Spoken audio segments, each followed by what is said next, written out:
Dear friends, આજે આપણે જે સ્પેશિયલી સ્ટડી કરીએ છીએ એ છે પ્રોટિસ્ટા. હવે 5 સૃષ્ટિ વર્ગીકરણ છે, એની અંદર અલગ અલગ રીતે અલગ અલગ સજીવો છે એને વર્ગીકૃત કરેલા. બરાબર, એમાં સૌથી પહેલું હતું મોનેરા સૃષ્ટિ. મોનેરા સૃષ્ટિ જે છે એના પછી આવે છે પ્રોટિસ્ટા સૃષ્ટિ. હવે મોનેરા છે એની અંદર ઓલરેડી આપણે સ્ટડી કરી ચૂક્યા છીએ કે એમની અંદર આપણે આદિકોષકેન્દ્રીય સજીવો છે એમનો સમાવેશ કરીએ છીએ, એટલે કે પ્રોકેરિયોટિક ઓર્ગેનિઝમ છે એમને એમાં સમાવેશ કરીએ છીએ. હવે જે આજે આપણે ડિસ્કસ કરવાના છીએ એ ખાસ કરીને યુકેરિયોટિક એકકોષીય સજીવો છે એમના માટે વાત કરવાની છે, એટલે કે જેમનું કોષ કેન્દ્ર છે સંપૂર્ણ રીતે વિકસિત છે અને એકકોષીય સજીવો તરીકે છે એમના માટે આપણે વાત કરવાના છે. તો સૌથી પહેલા આપણે એ જોઈ લઈએ કે પ્રોટિસ્ટા તરીકે સજીવો છે તો એમની અંદર કયા કયા પ્રકારની લાક્ષણિકતા હોય છે. બરાબર, ઓકે. તો અહીંયા આગળ સૌથી પહેલા વાત કરીએ તો કિંગડમ પ્રોટિસ્ટા જે છે એની અંદર સૌથી પહેલો પોઈન્ટ યાદ રાખીશું આપણે કે બધા જ કેવા છે તો કે યુકેરિયોટિક સેલ એટલે કે સુકોષ કેન્દ્રીય સજીવો છે.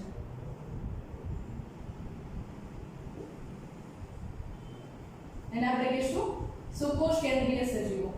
બરાબર, એટલે કે જેમની અંદર કોષની અંદર કોષ કેન્દ્ર જે છે એમાં કોષ કેન્દ્ર પટલ હાજર છે અને સાથે સાથે અંદરની બાજુએ જનની દ્રવ્ય છે.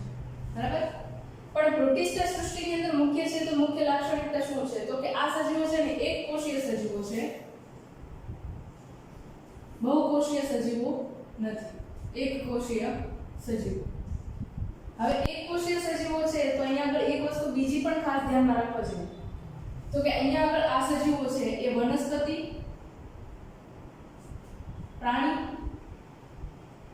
અને એની સાથે સાથે જુઓ તો ફૂગ જે છે એમની સાથે જોડતી કડી કહી શકીએ, કનેક્ટિંગ લિંક છે, કારણ કે અહીંયા આગળ એક કોષીય બધા સજીવોનો સમાવેશ થાય છે.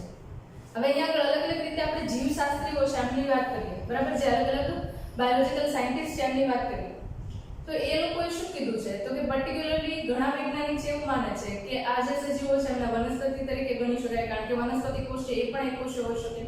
અહીંયા આગળ બીજા વૈજ્ઞાનિકો એવું પણ કહે છે કે આના ઘણા સજીવો છે એ આપણે પ્રાણીઓ તરીકે પણ ગણી શકીએ, કારણ કે એમની અંદર એ લાક્ષણિકતા પણ છે.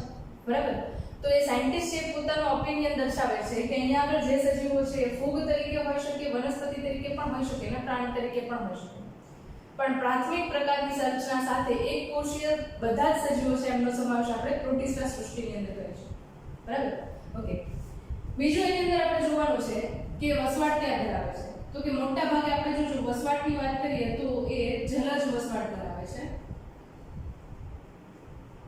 બરાબર, પાણીની અંદર છે, ખારા પાણીમાં અથવા મીઠા પાણીમાં અથવા તો એવું કહીએ કે જમીનની અંદર તમને એ વસ્તુ છે એ જોવા મળી શકે, અથવા તો ભેજયુક્ત જમીન હોય ત્યાં આગળ એ તમને જોવા મળે છે. બરાબર, ઓકે. આના ઉપરાંત વાત કરી લઈએ પ્રજનનની પદ્ધતિ માટે. એમની અંદર પ્રજનન કયા પ્રકારનું જોવા મળે તો કે મોટા ભાગે તમે જુઓ તો અલિંગી પ્રજનનની પદ્ધતિઓ છે એ એમની અંદર ખૂબ ફેમસ છે, પ્રખ્યાત છે. અલિંગી પ્રજનન એટલે કે એ સેક્સ્યુઅલ રિપ્રોડક્શનની મેથડ જે છે એ એમની અંદર સૌથી વધારે માન્ય છે.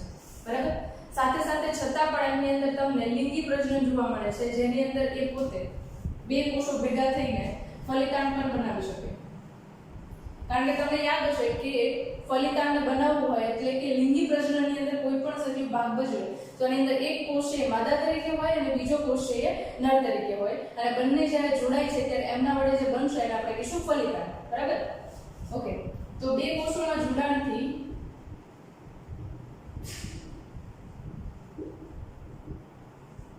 ફલિતાંડ પણ બની શકે છે.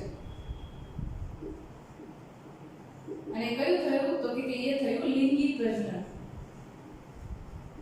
બરાબર, ઓકે. હવે બીજી એક આના વિશે વાત કરીએ. ખોરાકની પોષણ પદ્ધતિની બાબતમાં વાત કરીએ તો આ સજીવો જે છે એ પરપોષી પણ હોઈ શકે અને સ્વપોષી પણ હોઈ શકે.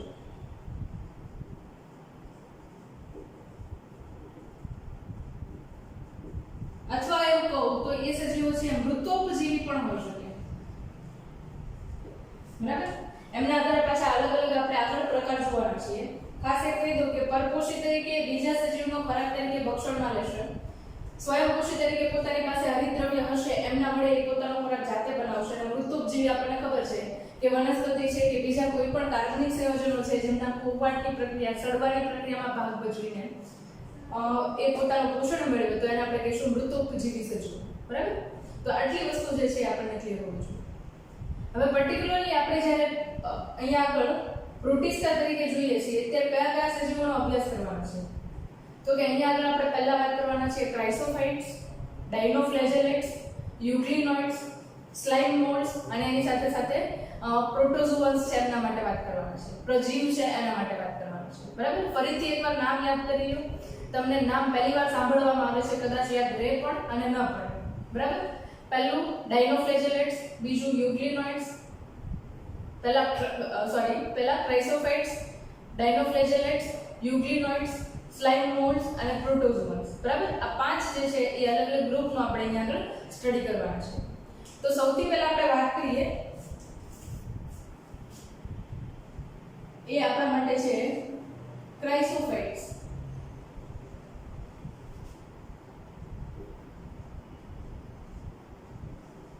હવે આ ક્રાઇસોફાઇટ જે છે મોટા ભાગે જલદ સજીવો છે અને તમને એ દરિયાઈ એરિયા છે એની અંદર જોવા મળશે. દરિયાઈ પાણીની અંદર મોટા ભાગે જોવા મળશે, જેની અંદર મુખ્યત્વે આપણે બે સજીવો છે ડાયટેમ્સ અને ડેસ્મિડ્સ નો અભ્યાસ કરીએ છીએ. ડાયટેમ્સ અને ડેસ્મિડ્સ. તમને ક્વેશ્ચનની અંદર પૂછાઈ શકે ડેસ્મિડ્સ જે છે એમને આપણે સોનેરી લીલ તરીકે પણ ઓળખીએ છીએ. સોનેરી લીલ તરીકે પણ એને ઓળખવામાં આવે છે ડેસ્મિડ્સ. બરાબર? હવે આ સજીવો જે છે એમની અંદર ચોક્કસ રીતે લાક્ષણિકતા જોઈએ તો આ સજીવો જે છે એ એકબીજા સાથે સેલ્યુલોઝની બનેલી કોષ દિવાલ છે એના વડે બનેલા જોવા મળશે અને એ જે છે એ સાબુના બોક્સની માફક ગોઠવાઈને જોડાયેલા જોવા મળશે અને એની અંદર તમે જે આ જોડાણ જુઓ છો, બરાબર, એક્ઝેક્ટલી આ જોડાણ તમે જે ડેસ્મિડ્સ ની અંદર જુઓ છો, બરાબર, એ સિલિકા દ્રવ્યનું બનેલું, બરાબર. અને સિલિકા આપણને ખબર છે કે ઘણા બધા વર્ષો સુધી એમને રહી શકે એનું વિઘટન એટલું બધું ઝડપથી શક્ય નથી. બરાબર છે? ઓકે. હવે અહીંયા આગળ વાત કરીએ તો આ ડેસ્મિડ્સ જે છે એ સાબુના બોક્સની માફક ગોઠવણ ધરાવે છે, એકની ઉપર એક એવી રીતે ગોઠવાયેલા. જ્યારે આ સજીવ છે એમના કોષો છે મૃત થાય. હવે આ જે બહારનું આવરણ છે એ શું છે તો કે કોષ દિવાલ છે જે સેલ્યુલોઝ મિશ્રિત સિલિકા છે એમના વડે જોડાણ ધરાવતી હોય એવા પ્રકારનું બહારનું આવરણ છે. તો કોષ દિવાલ છે લાંબા સમય સુધી ટકી શકશે જ્યારે અંદરની બાજુનો સજીવ છે મૃત્યુ પામશે ત્યારે. તો એના કારણે શું થાય છે તો કે દરિયાની અંદર આ સજીવો જોવા મળે છે. બરાબર? તો દરિયાના તળિયાના વિસ્તારની અંદર ખૂબ મોટા પ્રમાણની અંદર ખાલી બોક્સ એટલે કે અહીંયા આગળ જે ડાયટેમ્સ અને ડેસ્મિડ્સ છે એમની કોષ દિવાલના આવરણ છે એમના પડ્યા છે. બરાબર? અને એમના કારણે જે આખું દ્રવ્ય નિર્માણ પામે છે કે જથ્થો બને છે અને આપણે નામ આપીએ છીએ ડાયટોમિસિયસ અર્થ એટલે કે ડાયટોમિસિયસ પૃથ્વી. ડાયટોમિસિયસ પૃથ્વી ઇંગ્લિશમાં કહેવાય છે ડાયસોમેન્ટિયસ અર્થ. બરાબર? હવે આ દ્રવ્યો જે છે એમને આપણે આપણા ઉપયોગની અંદર યુઝ કરીએ છીએ. ખાસ કરીને આ દ્રવ્યો છે એમને લઈ આવીએ છીએ ડાયટોમિસિયસ અર્થની અંદરથી જે આપણને મળે છે. બરાબર? એ દ્રવ્યો છે એને લઈ આવીએ છીએ એનો ઉપયોગ જે છે એ ઘણી બધી વાર પોલિશિંગની અંદર થાય છે. બરાબર? કોઈ પણ વસ્તુ જે છે એને એકદમ કહેવાય ને ચમકાર આપવા માટે એને પોલિશ કરવા માટે આ પદાર્થો છે એનો ઉપયોગ થાય છે.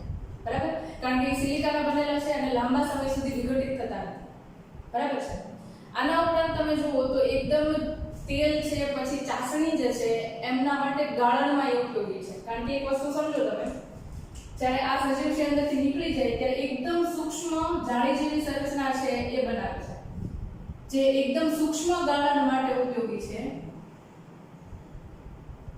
અને એ સૂક્ષ્મ ગાળણ મળે અહીંયા આગળ ડાયટોમિસિયસ અર્થના જે દ્રવ્યો ડાયટેમ્સ અને ડેસ્મિડ્સ માંથી મળે છે. બરાબર? એનો ઉપયોગ આપણે એની અંદર કરીએ છીએ. બરાબર? ઓકે. તો અહીંયા આગળ કયા કયા પદાર્થોના ગાળણ માટે વાત કરી આપણે તો કે ગાળણ માટે ખાસ કરીને વાત કરી આપણે તેલ અને ચાસણી ના ગાળણની અંદર ઉપયોગી છે. અને ત્રીજું વસ્તુ કઈ કીધી આપણે પોલિશિંગની પ્રક્રિયા. એ એ પ્રક્રિયાની અંદર આ ક્રાઇસોફાઇટ્સ છે એનો ઉપયોગ થાય છે. બરાબર? ઓકે. બીજી એક વાત કરીએ, ક્રાઇસોફાઇટ્સ જે છે એ પોતે પ્રકાશ સંશ્લેષણની પ્રક્રિયા કરી શકે છે અને પોતાનો ખોરાક છે એ જાતે બનાવે છે, એટલે કે એ જે છે પ્રકાશ સંશ્લેષી સજીવો છે.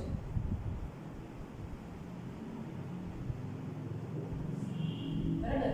કોષ કેન્દ્ર અને દ્રવ્યો હાજર હશે, વનસ્પતિ જેમ હરિત દ્રવ્યો છે એ હાજર હોઈ શકે છે. બરાબર? આ પ્રકારની સંરચનાની અંદર જોવા મળે છે. બીજી વાત કરીએ અહીંયા આગળ, આ એક વાત કરી ગયા સજીવો માટે ક્રાઇસોફાઇટ્સ માટે. હવે જે આપણે વાત કરવાના છીએ એ ડાયનોફ્લેજેલેટ્સ પ્રકારના સજીવો છે એમના માટે વાત કરવાના છીએ. ડાયનોફ્લેજેલેટ્સ. ઓકે. ડાયનોફ્લેજેલેટ્સ છે એમનું પહેલું જ નામ આપણે યાદ રાખીએ કે ડાય એટલે બે અને ફ્લેજેલેટ એટલે કશા. બે કશા ધરાવતા સજીવો, બે કશા ધરાવતા સજીવો એટલે એમને આપણે કહીશું ડાયનોફ્લેજેલેટ્સ. બરાબર? શું મુખ્ય લાક્ષણિકતા એમની? તો કે એમના શરીરની અંદર બે કશાઓ હાજર છે એટલા માટે એને ડાયનોફ્લેજેલેટ્સ કહીએ છીએ. ઓકે.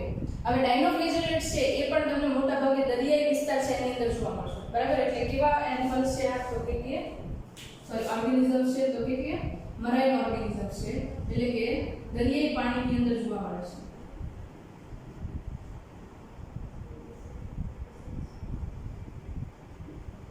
બરાબર? ઓકે. નેક્સ્ટ એના પછી વાત કરીએ. હવે બે કશા કીધી છે તો બે કશા છે અલગ અલગ પ્રકારે ગોઠવાયેલી હશે. બરાબર? હવે અહીંયા આગળ તમને એક એક્ઝામ્પલ તરીકે કહું તો ગોનિયા લેક્સ કરીને એક સજીવ છે. ગોનિયા લેક્સ. બરાબર? આ ગોનિયા લેક્સ જે છે એના ઉપર આપણે સ્પેશિયલી ડિસ્કસ કરવાના છે, પણ એ સજીવ છે એનું સંરચના કેવી હોય તો કે મોટા ભાગના જે ડાયનોફ્લેજેલેટ્સ છે, બરાબર ને, એક્ઝામ્પલ તરીકે ગોનિયા લેક્સ એક સજીવ આપ્યું છે કારણ કે ડાયનોફ્લેજેલેટ્સ છે એની અંદર ઘણા બધા અલગ અલગ પ્રકારના ડાયનોફ્લેજેલેટ્સ આવતા. બરાબર? ફોર એક્ઝામ્પલ ગોનિયા લેક્સ છે એની જેમ અહીંયા આગળ સિરેટિયમ જે છે એ પણ એક પ્રકારનું ડાયનોફ્લેજેલેટ છે કે જેની અંદર બે કશા છે. બરાબર? એવા તો ઘણા બધા સજીવો હાજર છે. ઓકે. ગોનિયા લેક્સ છે એમનું તમે આવરણ જુઓ ને તો એ તકતી બનેલી હોય સેલ્યુલોઝની, એના વડે આખું બનેલું છે. બરાબર? એટલે કે ઉપરની તરફ તમે જુઓ તો આખું રક્ષણાત્મક આવરણ છે જે આપણે કોષ દિવાલ કહીએ છીએ, અને કોષ દિવાલની જે તમે તકતી જુઓ છો એ તકતી જે છે એ સેલ્યુલોઝની બનેલી જોવા મળે છે કે જે એને સખત મજબૂતાઈ આપવાનું કામ કરે છે. બરાબર? આ રીતે આ જે તમે ઉપર જુઓ છો એ શું છે તો કે એ સેલ્યુલોઝની તકતી છે. બરાબર? ઓકે. હવે સેલ્યુલોઝની તકતી જે છે ને એમાં તમે બે કશા જુઓ છો. એક કશા જે છે એ આયામ રીતે ગોઠવાયેલી છે જે તકતીની મિડલમાં છે. બરાબર? અને બીજી જે કશા છે એ કેવી હોય તો કે એ અનુપ્રસ્થ રીતે ગોઠવાયેલી કશા છે અને થોડી પ્રમાણમાં લાંબી છે. એટલે મુખ્યત્વે અહીંયા તમે બે પ્રકારની કશા જુઓ છો. એક અનુપ્રસ્થ કશા, બરાબર, જે આયામ કશા છે એનાથી અલગ રીતે ગોઠવાયેલી હશે, અને એક જે કશા છે એમાં ખાસ કરીને જુઓ તો એ તકતીની અંદર ગોઠવાયેલી છે. એ પ્રકારે એની અંદર બે કશાઓ હશે. નેક્સ્ટ એના પછી વાત કરીએ તો ગોનિયા લેક્સ જે છે, બરાબર, એ ગોનિયા લેક્સ છે એ પોતે અલગ અલગ પ્રકારના રંજક દ્રવ્યો ધરાવે છે, જેમાં રંજક દ્રવ્ય છે લગભગ લાલ, રાતા, પીળા, વાદળી, લાલ તો નહીં, કદાચ રાતા એટલે લાલમાં આવી ગયું છે, વાદળી અને બદામી જે છે એ પ્રકારના એ રંજક દ્રવ્યો ધરાવે છે. બરાબર? આ રંજક દ્રવ્યો છે એ તમને ડાયનોફ્લેજેલેટ્સ છે એમને ધરાવે છે. હવે રંજક દ્રવ્યો છે ને એને સિમ્પલ વેની અંદર તમે સમજી શકો કે એ બીજું કાંઈ નથી, પણ રંજક દ્રવ્ય એટલે રંગ આપતા દ્રવ્ય એટલે રંજક દ્રવ્ય. અને વનસ્પતિની અંદર મોટા ભાગે અથવા તો જે સ્વયંપોષી સજીવો છે એમની અંદર રંજક દ્રવ્યો છે એનું મુખ્ય કાર્ય શું તો કે પ્રકાશ સંશ્લેષણની પ્રક્રિયા વડે પોતાનો ખોરાક જાતે બનાવવો એ એમનું મુખ્ય કાર્ય છે. બરાબર? આ એક વસ્તુ તમે યાદ રાખી શકો. નેક્સ્ટ એના પછી વાત કરીએ તો ગોનિયા લેક્સ જે છે એ એક ખાસ યાદ રાખવા જેવો ટોપિક એક્ઝામની અંદર પૂછાય એવો એમસીક્યુ. ગોનિયા લેક્સ જે છે એ રેડ ટાઇડ માટે રિસ્પોન્સિબલ છે, જેને ગુજરાતીમાં આપણે કહીએ છીએ લાલ ભરતી એન્ડ ઓટ. બરાબર, ભરતી અને ઓટ નો વિસ્તાર તમને દરિયા કિનારે જોવા મળે. બરાબર, કે જેની અંદર પાણી અંદર અને બહાર અલગ અલગ દિવસોની અંદર તમને જોવા મળે છે. બરાબર, જેના માટે તમે સમાજની અંદર સોશિયલ સાયન્સની અંદર તમે જોઈ ગયા. બરાબર, કે એની અંદર કેવી રીતે આખા સાયકલ્સ ચાલતા હોય. બરાબર, લ્યુનર સાયકલને લઈને આખી પ્રોસેસ છે જેની અંદર આપણે અત્યારે વાત નહીં કરીએ. પણ એક ખાસ વસ્તુ અહીંયા જોવાની, ગોનિયા લેક્સ જે છે એ એક સાથે આમ કહે ને પુષ્કળ સંખ્યાની અંદર કોષ વિભાજન પામે. અને ખાસ કરીને એની અંદર રાતા રંજક દ્રવ્ય છે ખૂબ વધારે પ્રમાણમાં છે. તો એ રંજક દ્રવ્યના કારણે શું થાય તો કે આખું હવે કેવું થવાનું કે એ જે પાણીનો એરિયા છે ત્યાં આગળ ગોનિયા લેક્સ જે છે એક જ થોડા પીરિયડની અંદર લાખો કરોડોની સંખ્યામાં વધી જાય. તો દરિયા કિનારો છે કેવો દેખાવાનો આપણને, અથવા તો દરિયાની અંદર જે પાણી છે કેવું દેખાવાનું તો કે રેડ કલરનું દેખાવાનું. બરાબર, અને રેડ કલરનું જે દ્રવ્ય બને છે કોના કારણે બને છે તો કે આ એક કોષીય સજીવો છે એમના કારણે બને છે. હવે એક વસ્તુ એ જોવાની કે એ ડિવાઈડ થઈને રેડ કલરનું પાણી બનાવે છે એનાથી આપણને કોઈ પ્રોબ્લેમ નથી. પણ બીજું શું થાય છે તો કે જ્યારે આટલા બધા વધારે પ્રમાણની અંદર બની જાય છે ત્યારે ચયાપચયની પ્રક્રિયાના અંતે અમુક પ્રકારના વિષ ઉત્પન્ન કરે છે, ઝેરી દ્રવ્યો ઉત્પન્ન કરે છે.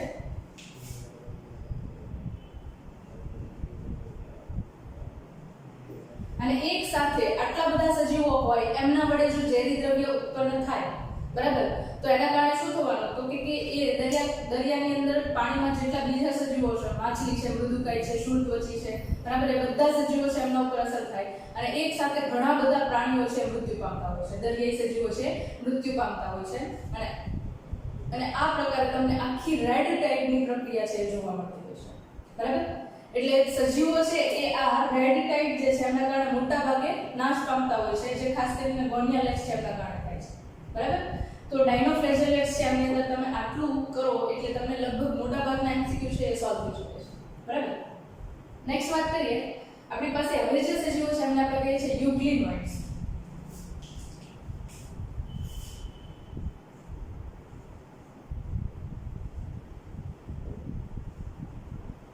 ઓકે, તમે બધાએ યુગ્લિનાનું નામ સાંભળેલું છે એટલે એક્ઝામ્પલ તરીકે અહીંયા પહેલા જ લખી દઉં છું યુગ્લિના.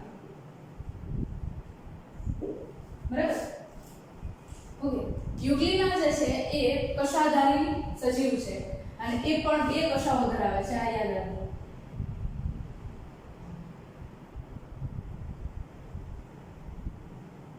એક કશા જે છે એકદમ નાની હોય છે અને બીજી કશા જે છે થોડી વધારે મોટી હોય છે. બરાબર, બીજી એક લાક્ષણિકતા જોઈએ તો યુગ્લિના જે છે એ પોતે પોતાના શરીર ઉપર પ્રોટીન સભર આવરણ ધરાવે છે. બરાબર, શું છે એ પ્રોટીન સભર આવરણ ધરાવે છે અને આ પ્રોટીન સભર આવરણ જે છે કેવું છે તો કે એકદમ ફ્લેક્સિબલ છે, સ્થિતિસ્થાપક છે. જે યુગ્લિનાને વળવા માટે ફ્લેક્સિબલ હોય. બરાબર, જ્યારે તમે સેલ્યુલોઝની બનેલી તકતીઓ જુઓ કે અહીંયા આગળ સિલિકા મિશ્રિત સેલ્યુલોઝની બનેલી પ્લેટ જુઓ તો એ જે છે એ મૂવેબલ નથી. બરાબર, અને ફ્લેક્સિબલ નથી. જ્યારે અહીંયા આગળ ઉપરની બાજુ પ્રોટીન સભર જે તમે આવરણ જુઓ છો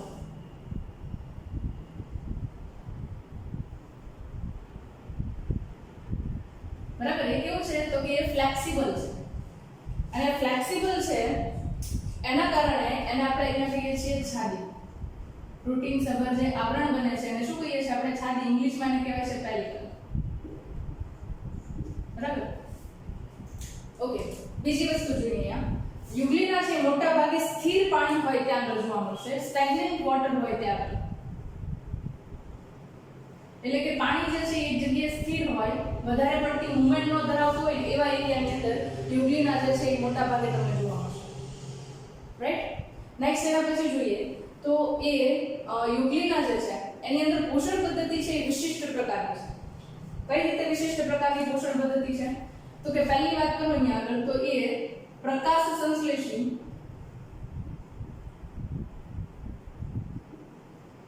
રંજક દ્રવ્યો ધરાવે છે.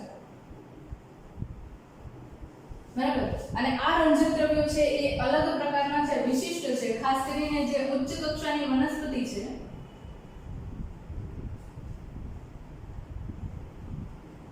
એમની અંદર જોવા મળતા હોય એવા પ્રકારના અહીંયા આગળ રંજક દ્રવ્યો હાજર છે. બરાબર, ઇન શોર્ટ કહું તો ક્લોરોફિલ, xanthophyll, કેરોટીનોઇડ્સ એવા પ્રકારના રંજક દ્રવ્યો છે અહીંયા આગળ હાજર હોઈ શકે છે. બરાબર, નેક્સ્ટ એના પછી વાત કરીએ અહીંયા આગળ, તો જ્યારે સૂર્યપ્રકાશ હાજર નથી અથવા તો ઓછો સૂર્યપ્રકાશ હાજર છે ત્યારે પોતાનો ખોરાક જાતે બનાવી શકતા નથી. તો એ પરિસ્થિતિની અંદર એ પરપોષી તરીકે ખૂબ સૂક્ષ્મ સજીવોનો ઉપયોગ કરે છે ખોરાક તરીકે.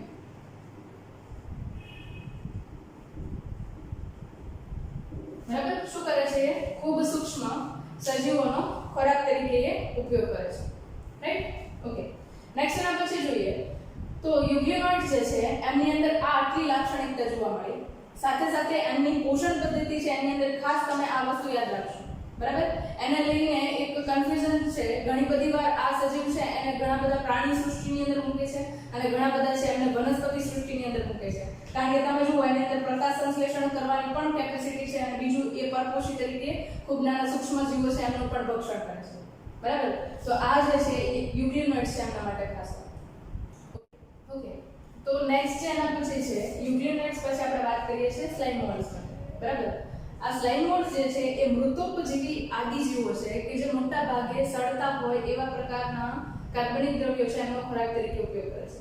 ખાસ કરીને આપણે જોઈએ તો સડતા હોય એવા વનસ્પતિની શાખાઓ હોય કે પર્ણો હોય એમના દેહની ઉપર પૂરેપૂરા એ વીંટળાઈ જશે.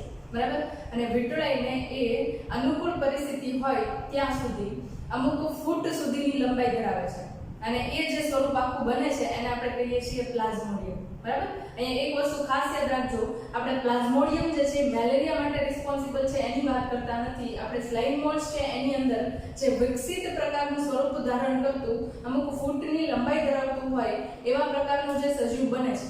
બરાબર, એમને અહીંયા આગળ આપણે સ્લાઇમ મોલ્ડ્સ કહીએ છીએ અને આ સ્લાઇમ મોલ્ડ્સ છે અનુકૂળ પરિસ્થિતિ હોય ત્યાં સુધીમાં તમે જુઓ તો લગભગ ફૂટ સુધી 2-3 ફૂટ સુધી લંબાઈ છે. બરાબર, આટલી મોટી એ સંરચના ધરાવે છે. ઓકે, નેક્સ્ટ એના પછી વાત કરીએ તો આપણે શું કીધું તો કે અનુકૂળ પરિસ્થિતિ હોય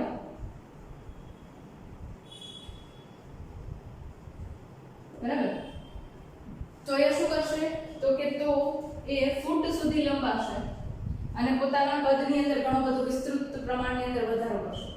પણ ધારો કે હવે અહીંયા આગળ એ સજીવો છે અને અનુકૂળ પરિસ્થિતિ એટલે ખાસ કરીને ભેજવાળું વાતાવરણ હોય, આજુબાજુના એરિયાની અંદર વોટર બોડી પ્રેઝન્ટ હોય, આવા કંઈક પ્રકારના ભેજવાળા એરિયાની અંદર સતત વિસ્તૃત થાય છે.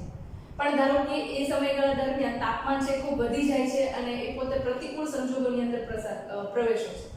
તો એ પરિસ્થિતિની અંદર શું થશે તો કે આ સજીવો છે પ્રતિકૂળ પરિસ્થિતિમાં પોતાના કોષો જે છે એમના વિભેદનની પ્રક્રિયા કરે છે. વિભેદનની પ્રક્રિયા થશે એટલે અહીંયા આગળ એ જે તમને કોઈ આકારવિહીન સંરચના જોવા મળતી હતી કે જે અમુક ફૂટ સુધી લંબાયેલી હતી એ હવે પછી શું કરશે તો કે વિભેદન પામીને ચોક્કસ રીતે ફળકાયની સંરચના કરશે. બરાબર, આ ઉપરની તરફ તમે જુઓ છો. બરાબર, આ ફળકાય છે.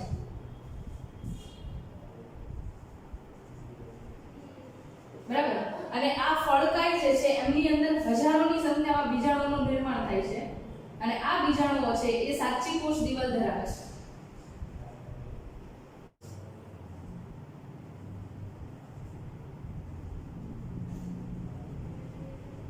બરાબર, સાચી કોષ દિવાલ ધરાવે છે એના કારણે એક લાક્ષણિકતા ઉદ્ભવે છે અને એ લાક્ષણિકતાના કારણે શું છે તો કે એકદમ આમ તમે જુઓ ને તો પ્રતિકૂળ પરિસ્થિતિની સામે રક્ષણાત્મક આવરણ ધરાવે છે. એટલે એની અંદર પ્રતિકારકતા ખૂબ સારી છે. હવે ફરી પાછું શું થશે તો કે અનુકૂળ પરિસ્થિતિ આવશે એટલે આ ફળકાય છે તૂટશે અને એમાંથી બીજાણુઓ છે એ પ્રસારિત થશે આજુબાજુના વાતાવરણની અંદર અને એમાંથી પાછા નવા સ્લાઇમ મોલ્ડ્સ છે એમનું નિર્માણ થશે. બરાબર, તો આ પ્રકારે સ્લાઇમ મોલ્ડ્સ છે એમની અંદર તમને અલગ અલગ પ્રકારે પ્રક્રિયાઓ જોવા મળે છે. લાસ્ટ જે છે એ અહીંયા આપણે વાત કરવાની છે આપણે પ્રોટોઝોઅન્સ એટલે કે પ્રજીવો છે એમના માટે વાત કરવાની છે.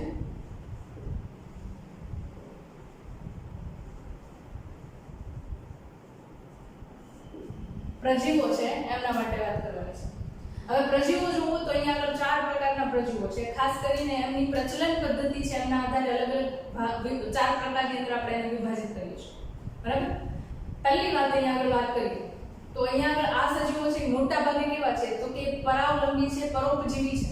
બરાબર, જે બીજા સજીવોનો ખોરાક તરીકે ઉપયોગ કરે છે અથવા તો બીજા સજીવો ઉપર ખોરાક માટે આધાર રાખે છે અને કોઈ સજીવના શરીરની અંદર પણ વસવાટ ધરાવી શકે છે. અને મોટા ભાગે જુઓ તો આ બધા કેવા છે તો કે રોગકારક હોય એવા પ્રકારના પરોપજીવી સજીવો છે. બરાબર. નેક્સ્ટ એના પછી વાત કરીએ તો પ્રોટોઝોઅન્સ તરીકે એમની લાક્ષણિકતા કઈ કીધી મેં પહેલા તો કે એ બધા મોટા ભાગે કેવા છે રોગકારકો છે અને કેવા છે તો કે એ પોતે બધા પરોપજીવીઓ છે અથવા ખોરાક માટે ભક્ષણ પદ્ધતિનો ઉપયોગ કરે છે, ભક્ષકો તરીકે વર્તે છે. બરાબર. આવા પ્રકારના જોવા મળે છે. ઓકે. નેક્સ્ટ એના પછી જોઈએ તો અલગ અલગ પ્રકાર છે એના માટે વાત કરવાની છે. પહેલો પ્રકાર છે અમીબા સમ પ્રોટોઝોઅન્સ.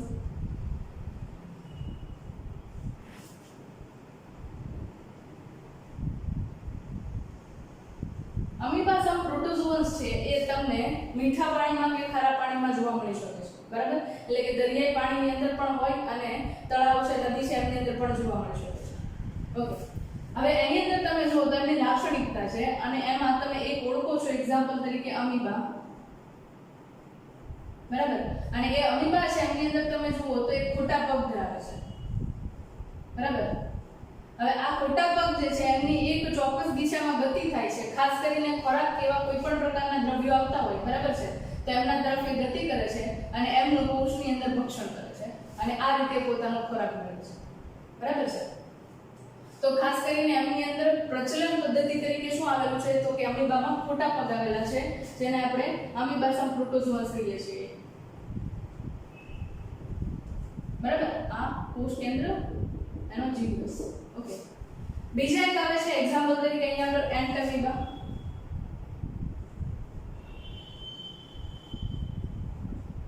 એન્ટમીબા હિસ્ટોરિકા ખાસ કરીને અલગ અલગ પ્રકારે કોલેરા જે છે એમના માટે રિસ્પોન્સિબલ છે એન્ટમીબા હિસ્ટોરિકા. બરાબર. હવે અમીબા છે એ અલગ અલગ પ્રકારના પરોપજીવી તરીકે મનુષ્યની અંદર જીવન જીવી શકે છે અને કોલેરા જેવા રોગ છે એ ફેલાવી શકે છે. બરાબર. હમણાં જ વાત કરી કે આ બધા કેવા હોય છે તો કે મોટા ભાગે પરોપજીવી અને રોગકારક સજીવો તરીકે હોય છે. બરાબર. તો આ વાત કરી આપણે અમીબા સમ પ્રોટોઝોઅન્સ માટે. બીજું જે છે અહીંયા વાત કરીએ તો એ છે કશાધારી પ્રોટોઝોઅન્સ. કશાધારી પ્રોટોઝોઅન્સ છે એમની લાક્ષણિકતા શું તો કે પ્રચલન અંગ તરીકે કશા ધરાવે છે. શું ધરાવે છે? પ્રચલન અંગ તરીકે કશા ધરાવે છે. બરાબર. એટલે કશા વડે એ એક જગ્યાએથી બીજી જગ્યાએ ટ્રાન્સફર થઈ શકે છે.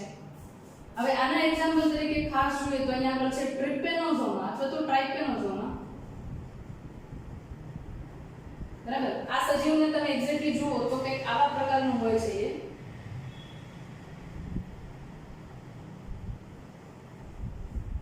બરાબર. અને આ જે છે એમની કશા છે. ઓકે.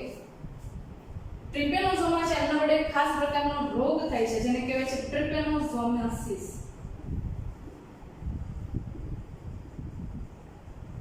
બરાબર. અથવા તો એને કહેવાય છે સ્લીપિંગ સિકનેસ.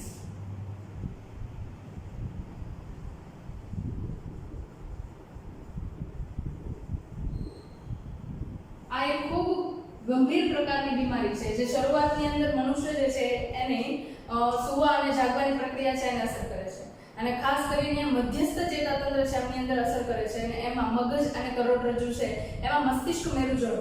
બરાબર. એમના વડે એ આખા ચેતાતંત્રની અંદર પ્રસરે છે અને એના વડે અંતે જો સિવિયર કન્ડિશન હોય તો કોઈ પણ માણસ જે છે એ પોતે કોમામાં પણ જઈ શકે છે અને મૃત્યુ પણ થઈ શકે છે. બરાબર. તો આ ટ્રિપેનોઝોમા છે એ કશાધારી પ્રકારનો સજીવ છે અને પોતે સ્લીપિંગ સિકનેસ પ્રકારનો રોગ છે એ મનુષ્યની અંદર ઉત્પન્ન કરે છે. બરાબર. એના પછી ત્રીજા જોઈએ તો અહીંયા આગળ છે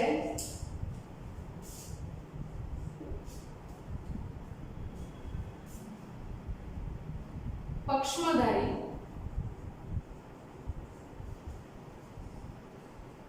પ્રોટોઝોઅન્સ. એટલે કે જેમના પ્રચલન અંગ તરીકે પક્ષમો આવેલા છે એ. એક્ઝામ્પલ તમને ઓલરેડી યાદ હશે પ્લાઝ્મોડિયમ.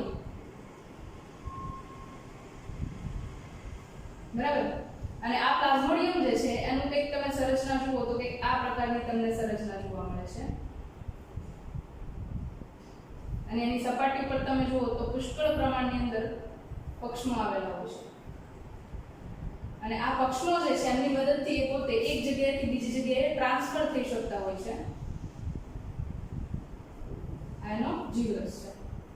પાણીના પ્રવાહની અંદર એ સ્થિત રહીને પ્રવાહની સાથે સાથે એ ટ્રાન્સફર થાય છે અને જે દરમિયાન એ ટ્રાન્સફર થાય છે એ દરમિયાન પાણીના પ્રવાહની અંદર જેટલા પણ પ્રમાણની અંદર એને ખોરાકના ઘટકો મળે છે એ અહીંયા આગળ તમને આ સંરચના દેખાય છે જેને અન્નમાર્ગનું પોલાણ કહીએ છીએ. બરાબર, જેને ગુલેટ કહેવાય છે એક્ચ્યુઅલીમાં. અન્નમાર્ગનું પોલાણ તરીકે ઓળખવામાં આવે છે. બરાબર, પણ વિગતમાં જોઈએ તો એ મુખ ખાંચ તરીકે ઓળખાય છે. બરાબર, એ જે સંરચના છે એમના વડે એ પોતે ખોરાકને અંદર ગ્રહણ કરવાની પ્રક્રિયા કરે છે. બરાબર, જે અન્નમાર્ગનું પોલાણ કહીએ છીએ એના માટે. ઓકે, નેક્સ્ટ એના પછી જોઈએ તો લાસ્ટ જે છે એની આગળ ફોર્થ એ છે આપણી પાસે પ્લાઝ્મોડિયમ, એટલે કે બીજાણુસમ પ્રોટોઝોઅન્સ. બીજાણુસમ પ્રોટોઝોઅન્સ છે એમાં એક્ઝામ્પલ આપણને ખાસ હાઇલાઇટ હશે એ છે પ્લાઝ્મોડિયમ. પ્લાઝ્મોડિયમ હોય એટલે આપણને એક વસ્તુ યાદ આવે, મેલેરિયા. પ્લાઝ્મોડિયમ છે એમના વડે આપણને મેલેરિયા થાય છે અને મેલેરિયા જે છે એમના વડે તમે જુઓ તો પૃથ્વી ઉપર મનુષ્ય જાતિ છે એમના ઉપર સંપૂર્ણ ખતરો છે એવું કહી શકીએ. બરાબર, ઓકે. પ્લાઝ્મોડિયમ જે છે એની અલગ અલગ 4 જાતિઓ આવે જે આગળના ચેપ્ટર્સ છે સ્ટાન્ડર્ડ 12 ની અંદર એના માટે તમે આ બધા જે ડિઝીઝ કોઝિંગ પ્રોટોઝોઅન્સ છે એના માટે સ્ટડી કરવાના છો. બરાબર, ત્યારે પ્લાઝ્મોડિયમ, વાઇવેક્સ, ફાલ્સિફેરમ, ઓવેલી આ બધા માટે આપણે અલગથી વાત કરીશું. પણ અત્યારે ખાસ યાદ રાખો કે એ કેવા છે તો કે મેલેરિયા કરતા હોય, મેલેરિયા રોગ ઉત્પન્ન કરવા માટે જવાબદાર એવો સજીવ પ્લાઝ્મોડિયમ છે એ બીજાણુની અંદર મૂકવામાં આવે છે. હવે ખાસ કરીને બીજાણુની અંદર મૂકીએ છીએ તો અહીંયા આગળ કોઈ પણ પ્રકારના પ્રચલન અંગો નથી.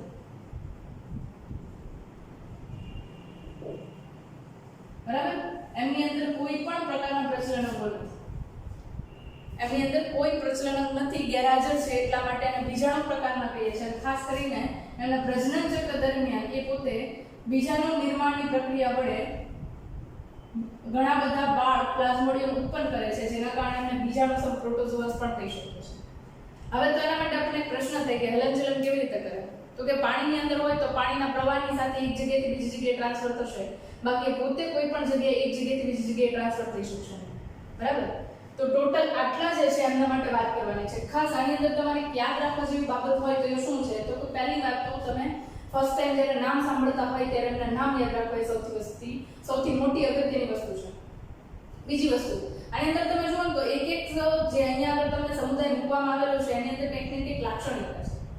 ફોર એક્ઝામ્પલ અહીંયા આગળ પહેલી જ વાત કરીએ તો ક્રાઇસોફાઇટ્સ છે એની અંદર ડાયટમ્સ અને ડેસ્મેટ્સ સોનેરી લીફ તરીકે ઓળખાય છે. બીજું એની અંદર ડાયટોમેસિસ પૃથ્વી છે, પછી એનો ઉપયોગ ક્યાં થાય છે અને બે એક્ઝામ્પલ ડાયટમ્સ અને ડેસ્મેટ.